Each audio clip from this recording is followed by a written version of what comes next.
Hi අද මම ඔයාලට කියලා දෙනවා ගමේ විදියට කොහොමද රසට වැව් මාළු කරි එකක් හදාගන්නේ කියලා. එහෙනම් ඉතින් එන්නකෝ මගෙත් එක්ක. අද අපි මේ වැව් මාළු කරි එක හදලාම බලමු. ඉතින් දැන් මම මෙතන හොඳට සොදලා පිරිසිදු කරගත්ත වැව් මාළු ග්‍රෑම් 500ක් වගේ අරගෙන තියෙනවා. ඇත්තටම මට මේගොල්ලන්ගේ නම මතක නැහැ. ඕගොල්ලෝ වැව් මාළු සොදගදී හොඳට ගොරක ලුණු අත ගාලා තමයි හොද ගන්න ඕනේ. නැත්නම් මඩ රස එන්න පුළුවන්. අංගිඩියක් අරගෙන ඒකට එකතු කර ගන්නවා ලුණු, අමු මිරිස් කඩලක් එකතු කර ගන්නවා, ඉඟුරු සහ සුදු ලුණු එකතු කර ගන්නවා. ඒ වගේම කුරුඳු පොතු කෑලි දෙක තුනක් එකතු කරනවා. එනසල් ඇට තුනක් එකතු කර ගන්නවා. එනසල් ගන්නකොට හොඳ කොළ පාට එනසල් තමයි අපි ගන්න ඕනේ. ඊට පස්සේ මම කරාමනේට කීපයක් එකතු කර ගන්නවා. ඊට පස්සේ මම ගම්මිරිසට තේ හැන්දක් වගේ එකතු කර ගන්නවා. ඒ වගේම සාමාන්‍ය ප්‍රමාණයෙන් ගොරක කෑලි දෙකකුත් මේ විදිහට එකතු කර ගන්නවා. දැන් මම මේ සේරම ටික හොඳට මේ විදිහට කොටා ගන්නවා. තියෙන්නේ මම මේ විදිහට කොටාගත්ත අපේ කුළු බඩ මිශ්‍රණය. මම මේකට දැන් ලුණු චුට්ටක් විතර එකතු කර ගන්නවා. ලුණු වැඩි කරගන්න එපා. ලුණු නම් එකතු කර ගන්න ඕනේ ඔයගොල්ලෝගේ රස අනුව. ලුණු ටිකත් එකතු කරලා චූටි වෙලාවක් අපි මෙන්න මේ විදිහට කලවම් කරගමු. ඊපස්සේ මම මාළු එක මේ විදිහට අරගෙන අපේ අර කොටාගත්ත කුළු බඩ මිශ්‍රණය මේ විදිහට එකතු කර ගන්නවා. මේ විදිහට වංගෙඩිය අරගෙන වංගෙඩියට වතුර චුට්ටක් මේ විදිහට එකතු කරලා වංගෙඩියත් හොදලා වගේ අරගන්නවා. ඊපස්සේ ඒ වතුර ටිකත් මම මේ විදිහට අපේ මාළුවෙකට එකතු කරගන්නවා. එකතු කරලා අතින් හොඳට මේ විදිහට කලවම් කරගන්නවා. මම භාජනයක් ලිපේ තියලා ඒකට එකතු කරගන්නවා මිරිස් කුඩු. මිරිස් කුඩු වලින් මම එකතු කරගන්නවා තේ හැඳි 3ක් වගේ. මේ විදිහට ඊට පස්සේ මම අමුතුණු පහ වලින් තේ හැඳි එකහමාරක් වගේ එකතු කරගන්නවා.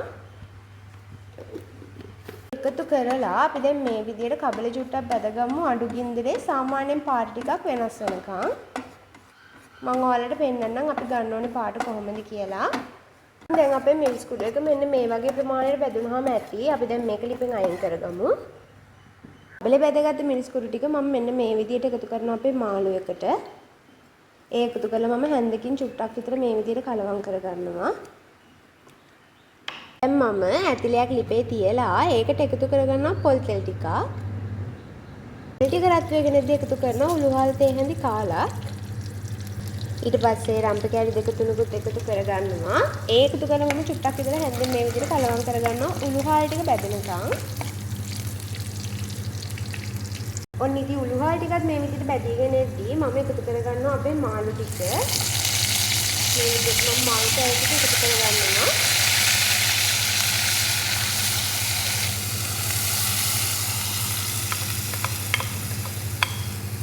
මේ විදිහට එකතු කරගමු.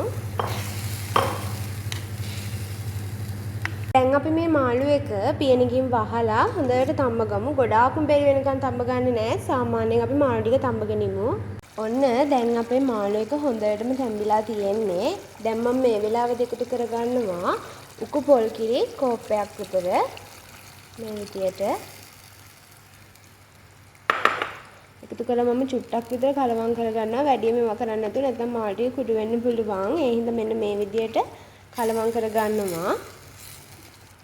ඔන්න මේ විදියට අපි පොල් කිරි ටික දාගෙන තව විනාඩි 2ක් විතර ගින්දර අඩු කරලා පියනින් වහන්න නැතුව අපි මේ ටික හොඳට හිඳගමු. මම දැන් කරපිංචා කොළ ටිකක් මේ විදියට එකතු කරගන්නවා.